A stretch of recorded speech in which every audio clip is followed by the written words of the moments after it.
Hello my dear champions, എല്ലാവരും സുഖമായിട്ടിരിക്കുന്നു എന്ന് വിചാരിക്കുന്നു. 11ലെ എക്സാം ഒക്കെ കഴിഞ്ഞ് I hope all of you guys are staying calm, staying happy, staying healthy, staying motivated, staying blessed and staying fearless. അപ്പം ഞാനിവിടെ വന്നിരിക്കുന്നത് നിങ്ങളുടെ ഇനി അങ്ങോട്ടുള്ള യാത്രയെക്കുറിച്ച് പറയാനാണ്.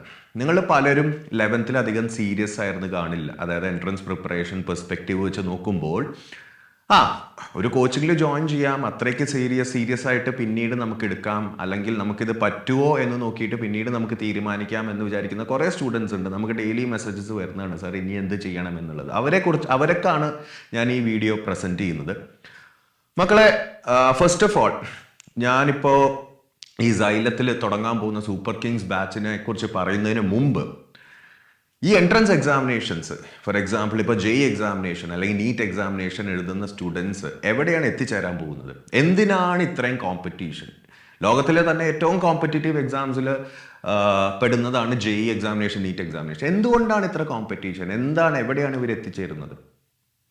എപ്പോഴും ഞാൻ എൻ്റെ സ്റ്റുഡൻസിനോട് പറയുന്നൊരു കാര്യമുണ്ട്, മക്കളെ, ഈ എക്സാംസ് ഒക്കെ എഴുതി കഴിഞ്ഞു കഴിഞ്ഞാൽ you will have a chance to get in to India's finest college.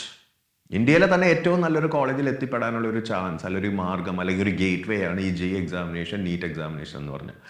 And to get in to India's finest college is and will always be the best gift you can give yourself. നിങ്ങൾക്ക് തന്നെ കൊടുക്കാൻ പോകുന്ന ഏറ്റവും വലിയ സമ്മാനമായിരിക്കും അത്. ഞാൻ എപ്പോഴും എൻ്റെ സ്റ്റുഡൻസിനോട് പറയുന്നതാണ്.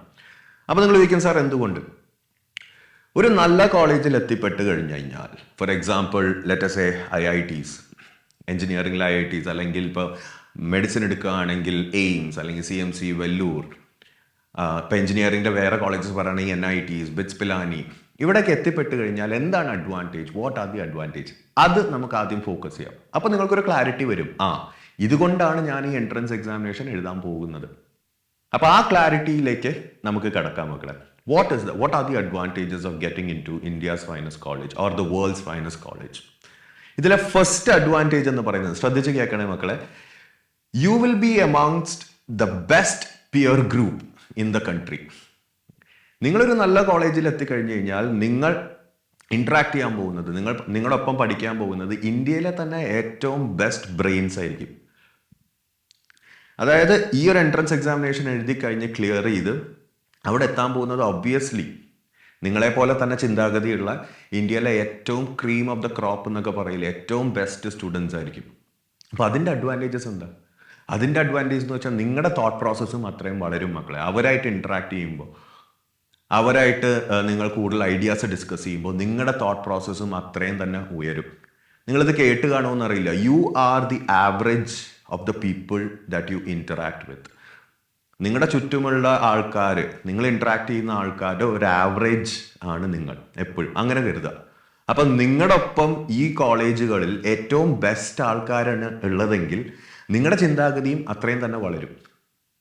അതിൻ്റെ ഉത്തമ ഉദാഹരണമാണ്, മക്കളെ, നിങ്ങളിപ്പോൾ ഏതൊരു സക്സസ്ഫുൾ, ഇപ്പോൾ സിമ്പിളായിട്ട് പറയുകയാണെങ്കിൽ കമ്പനീസിൻ്റെ കാര്യം എടുക്കാം. നിങ്ങൾ ഏതൊരു സക്സസ്ഫുൾ ആപ്ലിക്കേഷൻ, ഒരു കമ്പനി നോക്കുകയാണെങ്കിൽ, നിങ്ങളുടെ മൊബൈൽ തുറന്നു കഴിഞ്ഞാൽ നിങ്ങളുടെ സ്ഥിരമായിട്ട് യൂസ് ചെയ്യുന്ന മൊബൈൽ ആപ്ലിക്കേഷൻസ് നോക്കുകയാണെങ്കിൽ, സ്ഥിരമായിട്ട് യൂസ് ചെയ്യുന്ന കമ്പനി പ്രോഡക്ട്സ് നോക്കുകയാണെങ്കിൽ, ഇതിൻ്റെയൊക്കെ തലപ്പത്തിരിക്കുന്നത് ഇതേപോലത്തെ വലിയ വലിയ കോളേജിൽ പഠിച്ചിറങ്ങിയവരാണ്. ഫോർ എക്സാമ്പിൾ ഇപ്പോൾ സ്വിഗ്ഗി എടുക്കുകയാണ്, സൊമാറ്റോ എടുക്കുകയാണ്, ഓല എടുക്കുകയാണ്, ഫ്ലിപ്കാർട്ട് എടുക്കുകയാണ്, അതിനും വലുത് പോവുകയാണെങ്കിൽ ഇപ്പോൾ ഗൂഗിൾ എടുക്കുകയാണ്. ഇവിടെയൊക്കെ ഇരിക്കുന്നത്, ഈ ഹെഡ് പൊസിഷൻസിൽ ഇരിക്കുന്നത് ഈ നല്ല നല്ല കോളേജിൽ പഠിച്ചിറങ്ങിയവരാണ്.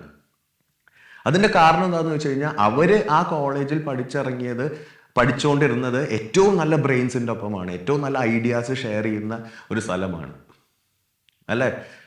അത് മാത്രമല്ല, മക്കൾ, അപ്പം നിങ്ങൾ പറയും, സാർ സാധാ കോളേജിൽ പഠിച്ചു കഴിഞ്ഞാൽ ഇത്തരം ഐഡിയാസ് വരില്ലേ? വരും. പക്ഷെ അത് എക്സിക്യൂട്ട് ചെയ്യാനുള്ളൊരു ധൈര്യം അത് ഇത്രയും നല്ല കോളേജുകൾ നിങ്ങൾക്ക് പ്രൊവൈഡ് ചെയ്യും. എനിക്കൊരു ഐഡിയ ഉണ്ട്, അത് എക്സിക്യൂട്ട് ചെയ്യാനായിട്ട് ഉള്ളൊരു ധൈര്യം. ഇപ്പം ഞാൻ സിമ്പിളായിട്ട് പറയാം, ഞാനൊരു കോളേജിൽ നിന്ന് പഠിച്ചിറങ്ങി, എനിക്ക് നല്ലൊരു ഐഡിയ ഉണ്ട്. പക്ഷെ ഞാൻ ഒറ്റയ്ക്ക് വിചാരിച്ചാൽ ആ ഐഡിയ എനിക്ക് എക്സിക്യൂട്ട് ചെയ്യാൻ പറ്റില്ല. എനിക്ക് എൻ്റെ ചുറ്റും ആൾക്കാർ വേണം. അപ്പോൾ ഒരു നല്ല കോളേജിൽ നിന്ന് പഠിച്ചിറങ്ങി കഴിഞ്ഞ് കഴിഞ്ഞാൽ എന്നെ ഹെൽപ്പ് ചെയ്യാനായിട്ട് എനിക്ക് എപ്പോഴും എൻ്റെ ഫ്രണ്ട്സ് ഉണ്ടാവും ഫ്രം ദ ബെസ്റ്റ് കോളേജ്. എൻ്റെ പിയർ ഗ്രൂപ്പ്. ഇപ്പോൾ എനിക്കൊരു ഒരു കമ്പ്യൂട്ടർ കോഡ് എഴുതണം. ഇപ്പം എൻ്റെ ഐഡിയ എക്സിക്യൂട്ട് ചെയ്യാനായിട്ട് ഒരു കമ്പ്യൂട്ടർ കോഡ് എഴുതണം, നല്ലൊരു എന്താ പറയുക, മൊബൈൽ ആപ്ലിക്കേഷൻ ഡിസൈൻ ചെയ്യണം. അല്ലെങ്കിൽ എന്താ പറയുക നല്ലൊരു ലേറ്റസ്റ്റ് ഒരു ബാക്ക് എൻഡ് ഡിസൈൻ ചെയ്യണം. അതിനൊക്കെ എനിക്ക് ഏറ്റവും നല്ല ഒരു ആളെ തന്നെ എനിക്ക് എന്തായാലും കോൺടാക്ട് ചെയ്യാൻ പറ്റും. കാര്യം എന്താണ്, എൻ്റെ ഒപ്പം പഠിച്ചിറങ്ങിയവർ അല്ലെങ്കിൽ എൻ്റെ സീനിയേഴ്സ് അല്ലെങ്കിൽ എൻ്റെ ജൂനിയേഴ്സൊക്കെ ഏറ്റവും നല്ല കോളേജിൽ നിന്നുള്ളവരാണ്. അപ്പം നമ്മുടെ ഐഡിയാസ് എക്സിക്യൂട്ട് ചെയ്യാനും വളരെ വളരെ വളരെ എളുപ്പമായിരിക്കും. അപ്പോൾ first advantage of studying in A very good college is you will get the best peer group in the country. ഏറ്റവും ബെസ്റ്റ് ബ്രെയിൻസ് ആയിരിക്കും നിങ്ങളൊപ്പം പഠിക്കാൻ പോകുന്നത്. നിങ്ങളുടെ ചിന്താഗതി അത്രയും വളരും. രണ്ടാമത്തെ എന്ന് പറയുന്നത് you will get the best faculties, you will get the best mentors. ഏറ്റവും നല്ല ഫാക്കൽറ്റീസ് ആയിരിക്കും, ഇന്ത്യയിലെ തന്നെ ഏറ്റവും നല്ല ഫാക്കൽറ്റീസ് ആയിരിക്കും നിങ്ങളെ പഠിപ്പിക്കാൻ പോകുന്നത്. അത് ഫസ്റ്റ് ഇയർ തൊട്ട്. സാധാരണ കോളേജുകളിൽ ചിലപ്പോൾ ഞാൻ കേട്ടിട്ടുണ്ട് ഒരു സെക്കൻഡ് ഇയർ തേർഡ് ഇയർ ഒക്കെ ആകുമ്പോഴാണ് you will be expose to a good faculty അല്ലെങ്കിൽ ഒരു സെറ്റ് ഓഫ് ഫാക്കൽറ്റീസ്. പക്ഷേ ഇത്രയും നല്ല കോളേജുകളിൽ ഫസ്റ്റ് ഇയർ തൊട്ട് തന്നെ നിങ്ങളെ ഡീൽ ചെയ്യാൻ പോകുന്നത് ഏറ്റവും നല്ല മെൻറ്റേഴ്സ് ആയിരിക്കും. അത് ഏത് ഫീൽഡ് എടുത്താലും. അത് രണ്ടാമത്തെ അഡ്വാൻറ്റേജ്. മൂന്നാമത്തെ അഡ്വാൻറ്റേജ് എന്ന് പറയുന്നത് അക്കാഡമിക് ഫ്ലെക്സിബിലിറ്റി. അതായത് ഇത്രയും നല്ല കോളേജുകളിൽ പഠിച്ചു കഴിഞ്ഞാൽ, ഫോർ എക്സാമ്പിൾ IITs അല്ലെങ്കിൽ എയിംസിലൊക്കെ പഠിച്ചു കഴിഞ്ഞാൽ നിങ്ങളൊരു പെർട്ടിക്കുലർ, ഇപ്പോൾ നിങ്ങളിപ്പോൾ ഒരു മെക്കാനിക്കൽ എഞ്ചിനീയറിംഗ് പെർസ്യൂ ചെയ്യാമെന്ന് വിചാരിക്കുക IITയിൽ. നിങ്ങൾ അതിൽ മെക്കാനിക്കൽ എഞ്ചിനീയറിംഗിൽ മാത്രമായിരിക്കില്ല ഫോക്കസ് ചെയ്യാൻ പോകുന്നത്. നിങ്ങളുടെ ഡെവലപ്മെൻറ്റ്, ഓവറോൾ ഡെവലപ്മെൻറ്റ് ബാക്കി കുറേ ഫീൽഡുകളിൽ ഉണ്ടാവും. കാര്യം ആ കോളേജ് നിങ്ങൾക്ക് തരുന്നൊരു എക്സ്പോഷർ ഉണ്ട്. ഈ പറഞ്ഞ പോലെ ടെക്നിക്കൽ ക്ലബ്സ്, ടെക് റിലേറ്റഡ് ആയിട്ടുള്ള ക്ലബ്സ്, അതേപോലെ ആർട്സ് റിലേറ്റഡ് ആയിട്ടുള്ള ക്ലബ്സ്, അതേപോലെ തന്നെ വലിയ വലിയ വെബിനാർസ്, വലിയ വലിയ സ്പീക്കേഴ്സ് വന്ന് സംസാരിക്കുന്നു. നിങ്ങൾ കാണാത്തതും കേൾക്കാത്തതുമായിട്ടുള്ള നൂറുകണക്കിന് ഓപ്പർച്യൂണിറ്റീസ് നിങ്ങളുടെ മുമ്പിലേക്ക് അവർ പ്രസൻറ്റ് ചെയ്യും ഇത്തരം വലിയ കോളേജസ്. അപ്പം നിങ്ങളിപ്പോൾ വിചാരിക്കുന്നത് എഞ്ചിനീയറിംഗ് എന്ന് പറഞ്ഞു കഴിഞ്ഞാൽ, മെക്കാനിക്കൽ എഞ്ചിനീയറിംഗ് എന്ന് പറഞ്ഞു കഴിഞ്ഞാൽ മെഷീൻസിനെ കുറിച്ച് മാത്രം പഠിക്കുക. പക്ഷെ mechanical engineer from an IIT is not just a mechanical engineer. ആ ഒരു സ്റ്റുഡൻറ്റിൻ്റെ പെർസ്പെക്റ്റീവ് എന്ന് പറഞ്ഞാൽ വളരെ വലുതായിരിക്കും. അവന് ലോകത്തിലുള്ള ഏത് പണി വേണമെങ്കിൽ എടുക്കാം. അത്രയും തന്നെ ഒരു പെർസ്പെക്റ്റീവ് ആയിരിക്കും ആ കോളേജ് ആ സ്റ്റുഡൻറ്റിന് കൊടുക്കാൻ പോകുന്നത്. അത് ഇത്രയും വലിയ വലിയ കോളേജിലേക്ക് കിട്ടുള്ളൂ. ഫോർ എക്സാമ്പിൾ, ഇപ്പോൾ എഞ്ചിനീയറിംഗ് പെർസ്യൂ ചെയ്ത ഒരാൾക്ക് എഞ്ചിനീയറിംഗ് മാത്രമല്ല അവിടെ പഠിക്കാൻ പോകുന്നത്, വേറെ കുറേ കാര്യങ്ങൾ പഠിക്കാൻ കിട്ടും.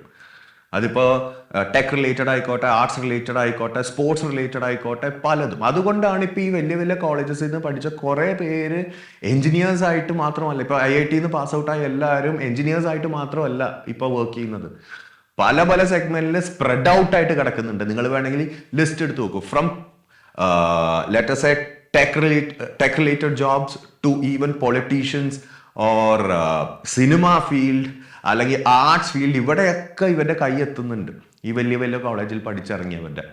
അതെന്തുകൊണ്ടാണ്? അവർ അക്കാഡമിക് ഫ്ലെക്സിബിലിറ്റി കൊടുക്കുന്നുണ്ട്. ഒരു നാരോ മൈൻഡഡ് അപ്രോച്ച് അല്ല, നീ ഇത് മാത്രം പഠിച്ചാൽ മതി എന്നല്ല ഇവിടെ പറയുന്നത്. നീ എല്ലാം പഠിക്കണം, ഞങ്ങളെല്ലാം നിനക്ക് തരുന്നുണ്ട്, എല്ലാ ഓപ്പർച്യൂണിറ്റീസും നിങ്ങൾക്ക് തരുന്നുണ്ട്. അപ്പം അത് ഇത്രയും വലിയ വലിയ കോളേജസ്, ഇത്രയും നല്ല കോളേജസിലേക്ക് കിട്ടുള്ളൂ. നാലാമതെന്ന് പറയുമ്പോൾ ഏറ്റവും best infrastructure, the best infrastructure for your overall development. അതിപ്പോൾ ഫാക്കൽറ്റീസുടെ രൂപത്തിലായാലും ശരി, ലാബ്സിൻ്റെ രൂപത്തിലായാലും ശരി, അതേപോലെ തന്നെ ഹോസ്റ്റൽസിൻ്റെ രൂപത്തിലായാലും ശരി, അതേപോലെ തന്നെ സ്പോർട്സ് കോംപ്ലക്സുകളുടെ രൂപത്തിലായാലും ശരി, സ്പോർട്സ് ഫെസിലിറ്റീസിൻ്റെ രൂപത്തിലായാലും ശരി, ക്യാമ്പസ്, ഓവറോൾ ക്യാമ്പസിൻ്റെ ബ്യൂട്ടി നോക്കുകയാണെങ്കിലും ശരി, എന്തുകൊണ്ടും ഈ വലിയ വലിയ കോളേജസ് അവരുടെ തട്ട് മേളിൽ തന്നെയായിരിക്കും. ഓക്കെ മക്കളെ, സോ വളരെ വളരെ ഇമ്പോർട്ടൻ്റ് ആണ് ഈ പറഞ്ഞ 4 പോയിന്റ്. പിന്നെ അവസാനത്തെ ഒരു പോയിന്റ് എനിക്ക് പറയാനുള്ളത്, അവസാനത്തെ ഒരു അഡ്വാൻറ്റേജ് എനിക്ക് പറയാനുള്ളത്, നിങ്ങൾ ഈ കോളേജിൽ നിന്ന് പഠിച്ചിറങ്ങുമ്പോൾ നിങ്ങൾക്ക് കിട്ടുന്നൊരു റെസ്പെക്റ്റ് ഉണ്ട്. അതായത് സൊസൈറ്റിയിൽ നിങ്ങൾ ഗെയിൻ ചെയ്യുന്നൊരു റെസ്പെക്റ്റ് ഉണ്ട്. ഞാൻ എയിംസിൽ പഠിച്ചിറങ്ങിയ ഒരാളാണ്, ഞാൻ IITയിൽ നിന്ന് പഠിച്ചിറങ്ങിയ ഒരാളാണ് എന്ന് ബാക്കിയുള്ളവരോട് പറയുമ്പോൾ അവരുടെ കണ്ണിലൊരു തിളക്കം നിങ്ങൾക്ക് കാണാം. ശരിക്കും ആണോ? ആ respect is very very important.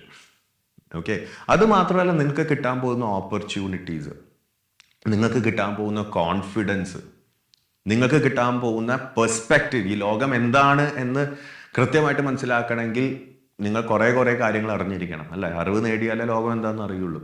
അപ്പം അതെല്ലാം നിങ്ങൾക്ക് ഒരു ഹയർ ലെവലിൽ കിട്ടും ഇത്ര നല്ല കോളേജുകളിൽ നിന്ന് പഠിച്ചിറങ്ങിയാൽ. It is very very important. അപ്പം ഈ പറഞ്ഞ അഡ്വാൻറ്റേജസ് കാരണം കൊണ്ടാണ് ഇത്രയും കോമ്പറ്റീഷൻ, ഈ കോളേജുകളിൽ എത്തിപ്പെടാനായിട്ട് ഇത്രയും കോമ്പറ്റീഷൻ ഉണ്ടാവാൻ കാര്യം ഈ അഡ്വാൻറ്റേജസ് ആണ് മെയിൻ. ഞാൻ എക്സ്പീരിയൻസ് ചെയ്തതും ഞാൻ എല്ലാവരോടും സംസാരിക്കുമ്പോൾ എനിക്ക് കിട്ടിയൊരു അറിവ് വെച്ചിട്ട് പറയുന്നതാണ്. These are the main advantages and ഇത് വലിയൊരു അഡ്വാൻറ്റേജ് ആണ്. ഓക്കെ, അപ്പോൾ ഇനി നമുക്ക് കിടക്കാനുള്ളത് ഇതെങ്ങനെ ക്രാക്ക് ചെയ്യും. ഇപ്പോൾ നമ്മൾ ഈ കോളേജസിനെ കുറിച്ചൊക്കെ കേട്ടു, എങ്ങനെയാണ് ഈ എൻട്രൻസ് എക്സാമിനേഷൻസ് ക്രാക്ക് ചെയ്യുക. മക്കളെ, ഏതൊരു കോമ്പറ്റേറ്റീവ് എക്സാം, ഏതൊരു കോമ്പറ്റീഷൻ എടുക്കാലും, അത് അക്കാഡമിക്സ് ആയിക്കോട്ടെ, സ്പോർട്സ് ആയിക്കോട്ടെ, സിനിമ ആയിക്കോട്ടെ, എല്ലാത്തിലും ഒരു കോച്ച്, ഒരു മെൻറ്റർഷിപ്പ് നിങ്ങൾക്ക് ഉണ്ടെങ്കിൽ എന്തുകൊണ്ടും നല്ലതാണ്. നിങ്ങൾ എത്ര കഴിവുള്ള ആളായാലും, നിങ്ങളിപ്പോൾ നോക്കുക, ഇന്ത്യൻ ടീമിൽ വിരാട് കോഹ്ലി എന്ന ലോകം കണ്ടതിൽ വെച്ച ഏറ്റവും നല്ല പ്ലെയർ ഉണ്ട്, but still Indian cricket team has A coach, has A mentor, അല്ലേ?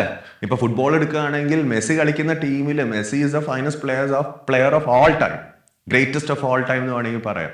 പക്ഷെ എന്നിട്ടും പുള്ളി കളിക്കുന്ന ടീമിൽ ഒരു മെന്റർ ഉണ്ട്, ഒരു കോച്ച് ഉണ്ട്. So mentorship is extremely important. അതും ഇത്രയും കോമ്പറ്റേറ്റീവ് എക്സാമിനേഷൻസിന്, ഇത്രയും ലക്ഷക്കണക്കിന് കുട്ടികൾ എഴുതുന്ന കോമ്പറ്റേറ്റീവ് എക്സാമിനേഷന് മെന്റർഷിപ്പ്, ഒരു സിസ്റ്റമാറ്റിക് അപ്രോച്ച് വളരെ വളരെ ഇമ്പോർട്ടൻ്റ് ആണ്. ആൻഡ് ദാറ്റ് ഈസ് വാട്ട് ഈ സൂപ്പർ കിങ്സ് ബാച്ച് നിങ്ങൾക്ക് പ്രൊവൈഡ് ചെയ്യാൻ പോകുന്നത്. നിങ്ങൾ 12th തന്നെ പല സ്റ്റുഡൻസും ഫേസ് ചെയ്യുന്ന ഒരു പ്രോബ്ലമാണ്, സർ 12th ഇത് രണ്ടും കൂടി കൊണ്ടുപോകാൻ പറ്റുമോ? 11th പോർഷൻസ് റിവൈസ് ചെയ്യണം, എൻട്രൻസിന് പഠിക്കണം, 12th കാര്യങ്ങൾ പഠിക്കണം. Yes, it is possible. അത് ചെയ്തവരാണ് ഈ ബാച്ചിൽ അത് ചെയ്യാനാണ് ഈ ബാച്ച് നമ്മൾ നിങ്ങൾക്ക് വേണ്ടി സ്റ്റാർട്ട് ചെയ്യുന്നത്, അല്ലെങ്കിൽ നിങ്ങൾക്ക് വേണ്ടി പ്രസൻറ്റ് ചെയ്യുന്നത്. ഇറ്റ് ഈസ് ഈസിലി പോസിബിൾ ഒരു സിസ്റ്റമാറ്റിക് അപ്രോച്ച് ഉണ്ടെങ്കിൽ. ആ സിസ്റ്റമാറ്റിക് അപ്രോച്ചാണ് സൂപ്പർ കിങ്സ് എന്ന ഈ ബാച്ചിലൂടെ നിങ്ങൾക്ക് വേണ്ടി ഞങ്ങൾ തരുന്നത്. സൂപ്പർ കിങ്സ് JEE ആയാലും ശരി, സൂപ്പർ കിങ്സ് നീറ്റ് ആയാലും ശരി. ഓക്കെ, ഈ ബാച്ചിൻ്റെ പ്രത്യേകത എന്ന് പറയുന്നത് ഈ പറഞ്ഞ കോളേജുകളിൽ നിന്ന് തന്നെ പഠിച്ചിറങ്ങിയ ദ മോസ്റ്റ് എക്സ്പീരിയൻസ് ഫാക്കൽറ്റീസ് ആയിരിക്കും നിങ്ങൾക്ക് ക്ലാസ് എടുക്കാൻ പോകുന്നത്. വളരെയധികം എക്സ്പീരിയൻസും വളരെയധികം നോളജുമുള്ള ഏറ്റവും ബെസ്റ്റ് ഫാക്കൽറ്റീസ് ആയിരിക്കും നിങ്ങൾക്ക് ക്ലാസ് എടുക്കാൻ പോകുന്നത്. And that is extremely important. ഒരു നല്ല മെൻറ്റർ എപ്പോഴും നിങ്ങളുടെ ജേർണിയിൽ വേണം. അതേപോലെ തന്നെ നിങ്ങൾക്ക് കിട്ടാൻ പോകുന്ന ഫെസിലിറ്റീസ് എന്ന് പറയുന്ന റെക്കോർഡഡ് ലെക്ചർ. നിങ്ങളിപ്പോൾ ഇന്നൊരു ക്ലാസ് മിസ്സായെന്ന് വിചാരിക്കുക, നിങ്ങൾക്ക് ആ ക്ലാസ് മിസ്സായിട്ടില്ല, ബിക്കോസ് അതിൻ്റെ റെക്കോർഡഡ് ലെക്ചർ നിങ്ങൾക്ക് കിട്ടും. നിങ്ങൾക്ക് എപ്പോൾ വേണമെങ്കിലും നിങ്ങൾ തിരിച്ചു വന്നിട്ട് അത് റെഫർ ചെയ്യാവുന്നേ ഉള്ളൂ. ഓക്കെ, ത്രൂ ഔട്ട് നിങ്ങളുടെ ആ ജേർണിയിൽ നിങ്ങൾക്ക് ആ ലെക്ചർ അവിടെ തന്നെ കാണും.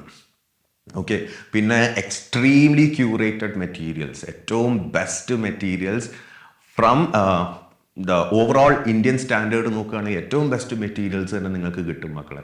Curated by the best faculties, ഏറ്റവും ബെസ്റ്റ് ഫാക്കൽറ്റീസ് ക്യൂറേറ്റ് ചെയ്ത് കളക്ട് ചെയ്ത സെറ്റ് ഓഫ് ക്വസ്റ്റ്യൻസ് വെച്ചിട്ടുള്ള ഏറ്റവും ബെസ്റ്റ് മെറ്റീരിയൽസ് തന്നെ നിങ്ങൾക്ക് കിട്ടും. അപ്പോൾ എന്തെങ്കിലും ഡൗട്ട് ഉണ്ടെങ്കിൽ നിങ്ങൾക്ക്, സാർ ഇത് പറ്റുമോ, ഒരു വർഷം കൊണ്ട് ക്രാക്ക് ചെയ്യാൻ പറ്റുമോ എന്ന് വെച്ച് കഴിഞ്ഞാൽ 100% ഇറ്റ് ഈസ് പോസിബിൾ. കാര്യം ഇത് ക്രാക്ക് ചെയ്തവരൊക്കെ തന്നെയാണ്, അല്ലെങ്കിൽ കുറേ സ്റ്റുഡൻസിനെ ഹെൽപ്പ് ചെയ്ത ദ ഗ്രേറ്റസ്റ്റ് മെൻറ്റേഴ്സ് തന്നെയാണ് ഈ ബാച്ചിൽ നിങ്ങളെ പഠിപ്പിക്കാനും നിങ്ങളെ മെൻറ്റർ ചെയ്യാനും നിങ്ങളെ കോച്ച് ചെയ്യാനും പോകുന്നത്. സോ ദാറ്റ്സ് ഇറ്റ് മക്കളെ. അപ്പോൾ ഞാനിത് കൺക്ലൂഡ് ചെയ്യുകയാണെങ്കിൽ, understand why would you give this examination. ആ അഡ്വാൻറ്റേജസ് നമ്മൾ ആദ്യം കണ്ടു, അല്ലേ? ഒരു നല്ല കോളേജിൽ എത്തിപ്പെടുക എന്നുള്ളത് എന്തുകൊണ്ട് നല്ലത് എന്നുള്ളത് നമ്മൾ കണ്ടു. പിന്നെ ഹൗ ടു ഡു ഇറ്റ് എന്നതിനെ കുറിച്ചാണ് ഞാൻ രണ്ടാമത് പറഞ്ഞത്. ഓക്കെ, വൈ ദിസ് ബാച്ച്, ഈ സൂപ്പർ കിങ്സ് എന്ന batch, why would it be helpful എന്ന കാര്യമാണ് സാർ രണ്ടാമത് പറഞ്ഞത്. സോ ഇത് മൈൻഡിൽ വെക്കുക മക്കളെ. And let it be the greatest year of learning, let it be the best year for you guys. നല്ലത് വരട്ടെ മക്കളെ. Best of luck. C you guys.